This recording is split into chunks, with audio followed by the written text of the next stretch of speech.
Hey guys, it's the Dark Master here, and this is my 700 subscriber Q&A. And man, we got a lot of questions from various people, and it's nice to see all the people leaving their questions down there. Anyway, let's get right into it. Our first question comes from Lady Sega Genesis, a longtime subscriber.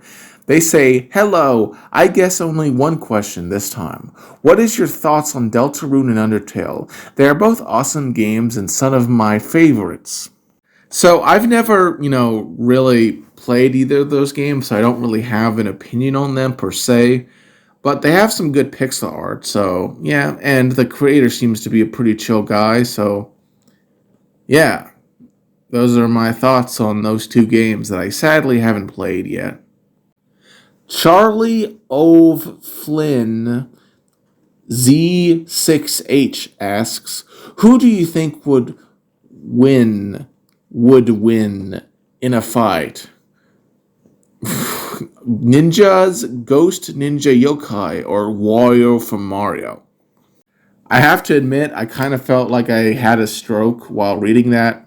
No shame on you or anything, but I think probably the Ghost Ninja Yokai would win. I don't know if Wario can beat up ghosts, but I guess if he can beat up ghosts, he'd probably win. But I don't know. This is a really weird matchup to make. I can't really tell you who would win 100% of the time. I mean, Wario does have access to all those power ups, but can they hurt a ghost? I don't really know. Molly Joy C6572 says, "What if Ninjago's Ghost Ninja Yokai became a loyal member of the Teen Titans from 2002's Teen Titans cartoon series?" Oh yeah, I remember that TV show. It was pretty good. I actually really enjoyed that. Shame Teen Titans Go was so much garbage, but that's a dead horse. As for whether or not Yokai would become a loyal member, and if what would happen if that happened? First off, I don't think that would really happen. He's more of just a sort of a generic villainous grunt. I don't think he's really a good person and who would join it. But I guess if he did, he could help out going through certain walls. I guess I don't really know what would happen. It's one of those hypotheticals that it's kind of hard to work out. I guess. Parody of Ghost Warrior Cowler asks, "Who would win in a fight? Ninjago's Ghost Ninja Yokai or DC Comics Snowframe?" I don't really know a lot about, DC Comics Snowframe. I looked up their design. I guess they're okay. As for who would win, it honestly depends. I think if Snowframe figured out that the ghosts of Ninjago have a weakness to water, they could probably win rather easily since they can already summon ice, and I would imagine it's not that hard to change that into just plain water. So, probably Snowframe, but I guess it also depends on if Yokai kills him before that or not. Vomit Squad asks, "What if Ninjago's Ghost Ninja Yokai became an anti-hero?" I don't know, probably become sort of a Ronin type bounty hunter, most likely. If he ever did become like a anti-hero. There isn't really much likelihood of that happening, though, especially since I think the Cursed Realm is pretty much confirmed to be destroyed, and all the people who are in it are now in the Departed Realm. Though, given the merge happened, I don't know where exactly dead people go now. Yeah. Fan of Ben 10 Ultimate Alien Cosmic D asks, "What if Ghost Ninja Yokai survived the attack of the Elemental Master Water and became a bounty hunter like Ronin?" That's surprisingly an answer to a previous question that I kind of made. I don't know, it's kind of interesting that someone had a similar viewpoint as I did, but I think that it's unlikely that really many ghosts survived. I mean, Klaus was the only one that I know of for a fact did that. But I guess if he became a bounty hunter like Ronin, he'd probably have a grudge against the ninja. You know. Then again, he might be happy to be freed from the influence of the preeminent. So yeah, he'd probably still be a bad person though. Mozzie Pan Brain Damage Illo asks, What if Ghost Ninja Yokai became a good guy? I genuinely doubt that would ever happen, but I guess if it did, it would sort of be another situation like Ronin or Ultraviolet, I guess, where you get maybe a minor cameo in the background some point. I really don't know what would happen if Ninja Yokai became an anti-hero or good guy, I guess in this case. It's weird because like wouldn't an anti-hero generally be a good guy? I don't know why there's two questions that are this similar. Like why are there so many questions about Yokai? Does he have like a huge fan base I'm not aware of? I mean, I'm pretty active in the Ninjago community. I made a Ninjago iceberg, but I didn't know this one guy was so popular. BMW 895 says, all right, I have three questions, each on a specific topic. 1. What is the difference between Placodonts and Placoderms? I'm confused. 2. Do you intend to return to LEGO videos in the future? And thoughts on Kamala Harris? Alright, so the difference between Placodonts and Placoderms is actually a very interesting question, and it's very easy to mistake the two because they have similar names due to both using the Greek plax or plakos, which means plate. So, starting with the older of the two, the placoderms were a extinct paraphyletic group of fish that were emerged in the Silurian but dominated during the Devonian. There were many different groups, such as the predatory Arthrodira, which includes the famous Dunkleosteces. There were the bottom-dwelling Antiarchy that kind of looked like a box with a fishtail, plus a bunch of other smaller groups that are less well known, like the Brindle Bellaspida, the Philopetida, the Pedicodontida, the Rhinaridia, the Acanthorhoraxi, the Pelacotorynchia, the Pseudo-Petalorhynchida, and the Stensiocelida. Sadly, despite being very successful and quite frankly very interesting, they were completely wiped out during the end of Devonian extinction, and not a single one survived into the Carboniferous, which was a darn shame, really, and kind of strange given that they were so common, but oh well. The second group, the Placodontia, are an extinct order of marine reptiles that lived much later in the middle to late Triassic, around 245 to 201 million years ago. They were, distantly related to the plesiosaurs, but really they resembled more like the marine iguanas today, but bigger. And unlike marine iguanas, they primarily ate mollusks, which is where they get their name, the Placodonts, meaning plate teeth, because these were very robust teeth that they used to, eat, other, hard food, like shellfish, brachiopods, mollusks, that kind of stuff. Later forms swiftly changed from more generic marine iguana type body plans to several types that resembled more very weird looking turtles. Some, like the genus Henodus, seemed to have been on the verge of becoming filter feeders as well, but sadly, they, much like the Placoderms in some ways, went extinct before they could really achieve true success, and they died out due to the end Triassic mass extinction event. Your second question, as far as whether I'll do more Lego videos in the future, I absolutely will. I definitely intend to return to Lego videos because, after all, I did promise to make a video on a certain someone in the Lego community, and I intend to do that still. But, yeah, in general, I do intend to return to Lego videos, especially once I finish all the Kirby videos I've done. It's just been, I wanted a little bit of a break I wanted to do some trial by videos, and I feel that if you keep doing the same thing over and over again, as in Lego videos, eventually you'll get to the point where you just don't like doing it, and that will become evident. So I feel like every so often you kind of have to shake it up a bit. Don't worry though, I will be returning to Lego videos, as you can always do more of those relatively easily, especially due to Ninjago lore being very vast. compared to trilobites, which have a definite end of stuff you can possibly talk about. As for my thoughts on Kamala Harris, oh, I have a lot of stuff to say about that person. Firstly, let it be said, I don't really like any politician. Most of them are kind of sleazebags. And there's been a lot of stuff about Kamala that's really freaking annoyed me. And I don't feel anyone's really addressed it. First off, I've seen people call her like the first African American president. Which, no, Obama? Did we just forget that guy? That's kind of weird.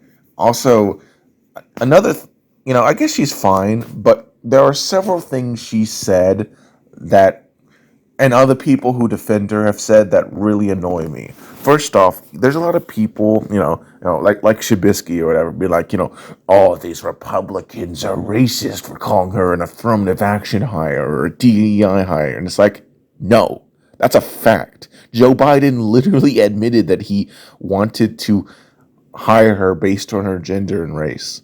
Like, fuck off. You can't call someone a fucking racist for pointing out what someone actually did. If Joe Biden literally admits to this, you can't pull the racist card.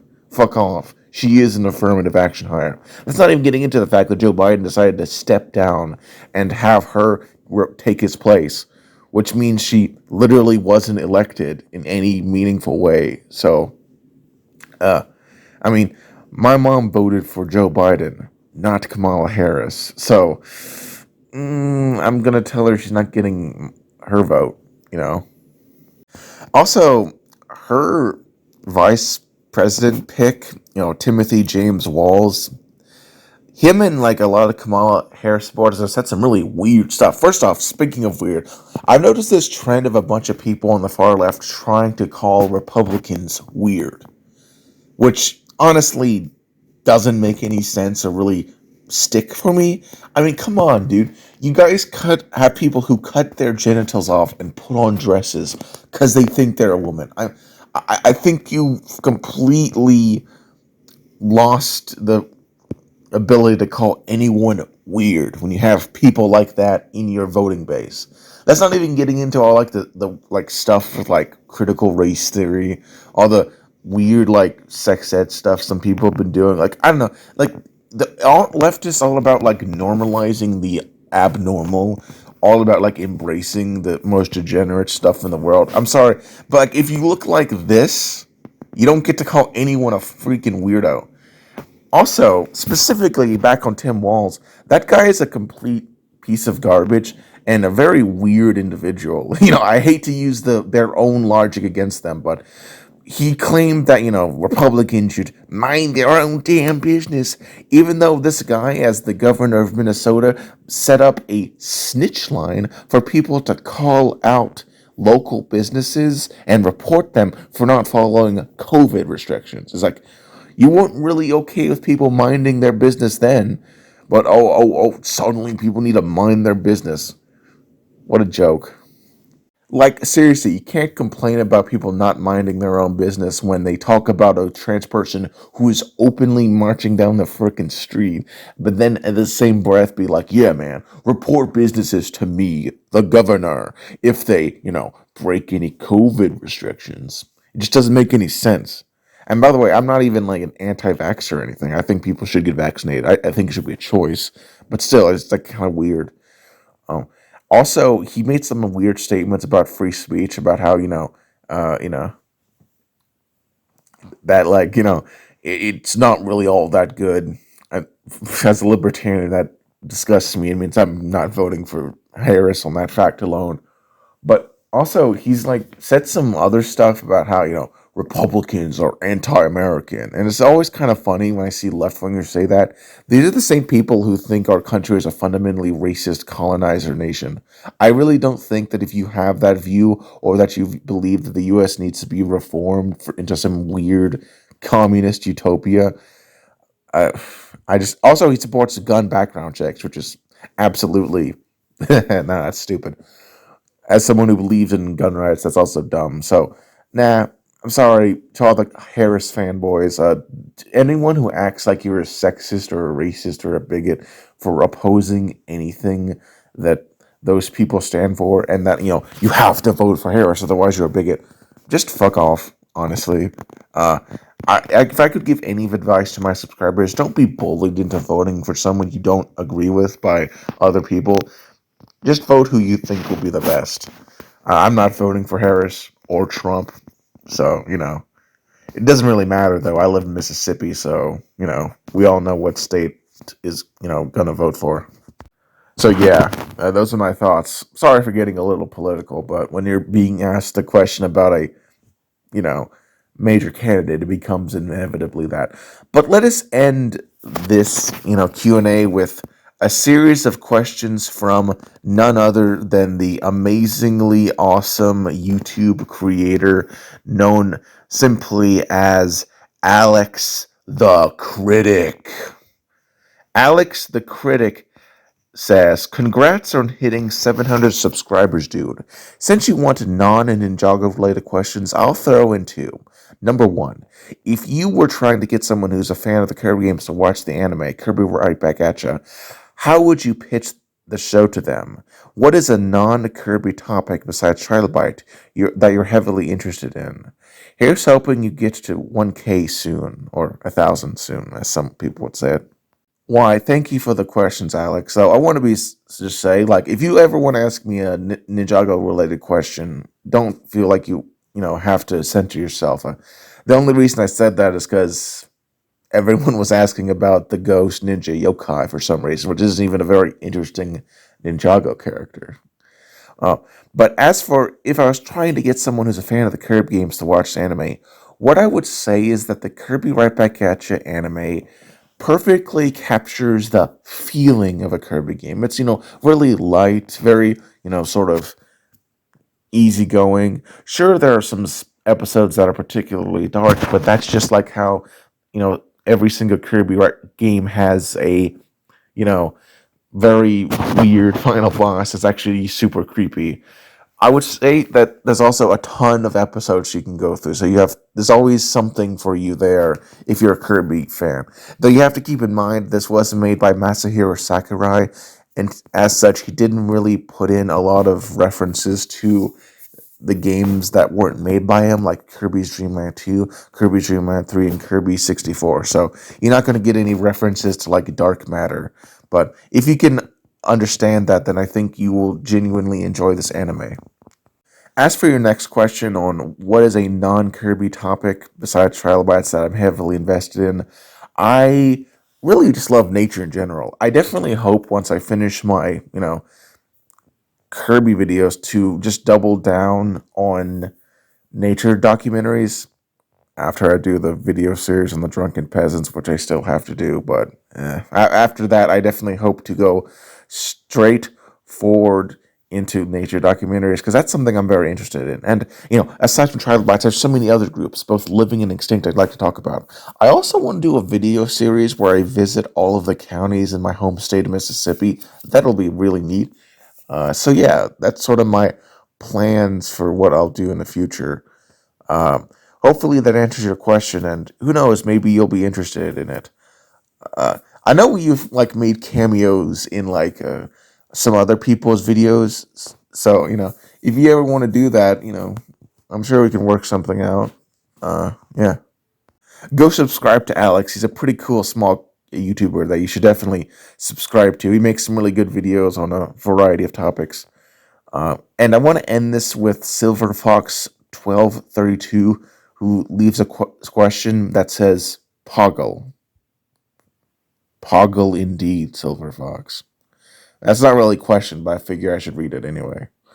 So yeah, thanks everyone for who left a question, and I will now, be working on resuming my regular schedule. I don't really know if I should upload my Kirby Air Ride this weekend as well.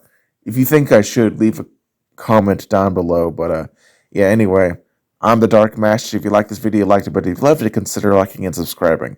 I do these Q&As every 100, subscribers or so, though I guess I'll have to like change that once I reach about 1,000 subs because I know people usually change that at that point. But yeah, have a nice day.